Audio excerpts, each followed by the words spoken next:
ஆனாலும் நீங்க இந்த கூட்டத்தில் வந்து கலந்து கொண்டதுக்காக நன்றி சொல்லிக்கிறேன்.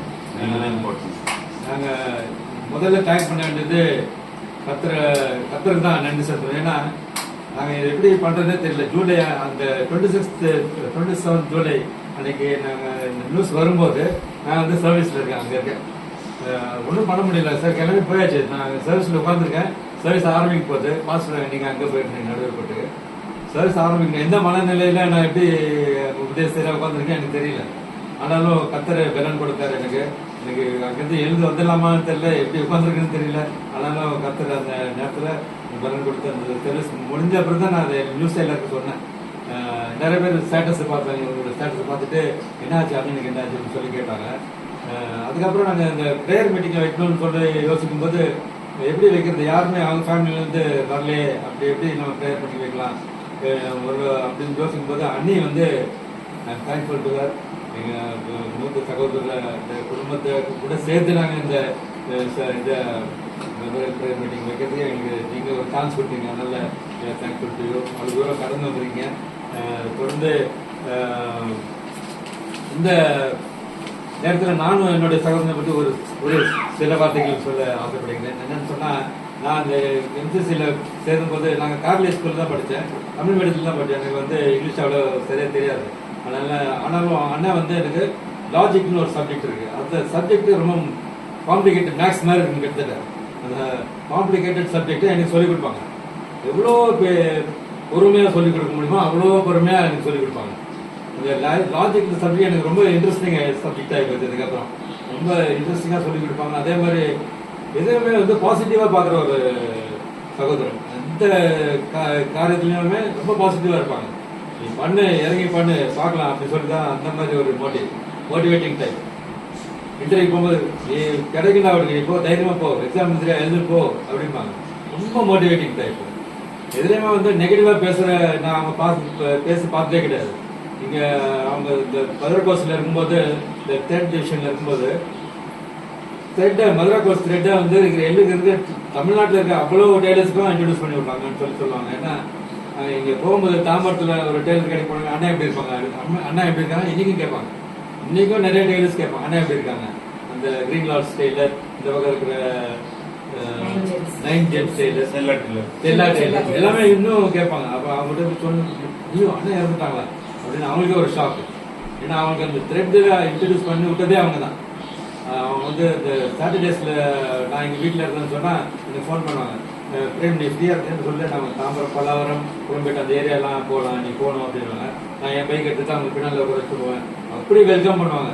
அவங்க எந்த டெய்லர்கிட்ட போனாலும் அவங்கள வெல்கம் பண்ணுவாங்க, எந்த டெய்லர்கிட்ட போனாலும் வெல்கம் பண்ணுவாங்க. அவ்வளோ ஒரு நல்ல பேர் அவங்களுக்கு. அந்த த்ரெட்ஸை மதுரை த்ரெட்ஸை இந்த தமிழ்நாட்டில் இன்ட்ரடியூஸ் பண்ணதில் அவங்களுக்கு he has a very big role. அது மாத்திரமல்ல, அவங்க வந்து இந்த சேல்ஸ் எக்ஸ்பீரியன்ஸ் வச்சுக்கிட்டு அங்கே போகும்போது, ஆஸ்திரேலியா இருக்கும்போது டிஃப்ரெண்ட் ஏரியா த்ரெட் இல்லை, அங்கே வந்து ஆயில் மார்க்கெட்டிங்கில் போயிட்டாங்க. அப்போ அதுலேயும் போய் அவங்க ஃப்ளரிஷ் ஆனாங்கன்னு சொன்னால் அது வந்து அவங்களோட வில் பவர் தான். உண்மையிலே அந்த வில் பவரை நம்ம பாராட்டணும். அந்த வில் பவர் இல்லைன்னா வந்து ஒரு ஃபாரின் கண்ட்ரியில் போய் ஃப்ளரிஷ் ஆகாம சொல்லணும். ஏஜ் ஃபேக்டர் அதான் எப்படின்னு சொன்னால், அந்த ஆபிரகாமை பற்றி பார்க்கும்போது அவர் வந்து அவருக்கு 75 வயசு. அவர் போகும்போது இங்கிருந்து கர்த்தர் ஆபிரகாமை நோக்கி நீ உன் தேசத்தையும் உன் இனத்தையும் உன் தகப்பனுடைய வீட்டையும் விட்டு புறப்பட்டு நான் உனக்கும் காண்பிக்கும் தேசத்துக்கு போ அப்படின்னு சொன்னார் இல்லையா, அந்த ஆதியாகமம் 12ஆம் அதிகாரம் 1ஆம். அப்போ அவருக்கு 75 வயசு. அதே மாதிரி தான் அண்ணனும் இங்கிருந்து போகும்போது ஒரு 50 வயசுல போய் செட்டில் ஆகணும்னா ரொம்ப கஷ்டம். இங்கே செட்டில் ஆக முடியாது, தமிழ்நாட்டிலே முடியாது. அங்கே போய் செட்டில் ஆனாங்கன்னா அது பெரிய விஷயம். அங்கே போய் அது செட்டில் ஆனது ஒரு பெரிய காரியம். அது வந்து காரணம் என்னன்னு சொன்னா, கர்த்தர் வந்து அவர் கூட இருந்தாரு.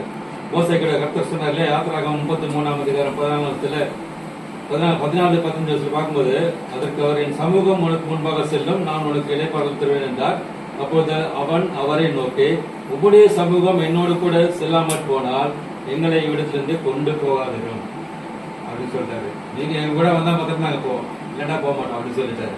அதே மாதிரி அண்ணன் புறப்பட்டு போகும்போது கர்த்தர் அவர் கூட போனாரு. கர்த்தருக்கு தான் முதல்ல நன்றி சொல்லணும். அவர் வந்து அங்கே போயிட்டு அந்த பிஸ்னஸ்ல ஃப்ரெஷ் ஆகும், பிள்ளைங்களுக்கு லைஃப் செட்டில் ஆகும், எல்லாத்தையும் அவர் வந்து செய்து முடிக்க இந்த 128ஆம் சங்கீதத்தில் இருக்கிற எல்லா ஆசீர்வாதத்தையும் அவர் காண கர்த்தருக்கு பேசுகிறார். கர்த்தருக்கு நன்றி செலுத்த வேண்டும், அன்னைக்கு நன்றி செலுத்த வேண்டும். வந்திருக்கிற ஒவ்வொரு சகோதர சகோதரிக்கு அவருடைய குடும்பங்கள் ஒவ்வொருவருக்கும் நன்றி செலுத்த வேண்டும். தம்பி கடைசி தம்பி இருக்கிறாரு, ஒரு நிமிஷம். ஜேசன் வசந்த்குமார் எல்லா சகோதரையும் இன்ட்ரடியூஸ் பண்ணி இவர் தான் கடைசி தான். இவர் துபாய் தேசத்துல இருந்து, இவரும் அவர் தான் அவரை மாதிரி ஃபாரின் போயிட்டு இப்போ வந்திருக்காரு, இங்கே இருக்காரு. வேண்டிய ஏதாவது ஒரு வார்த்தை ஏதாவது சொல்லிட்டு இருக்கேன்.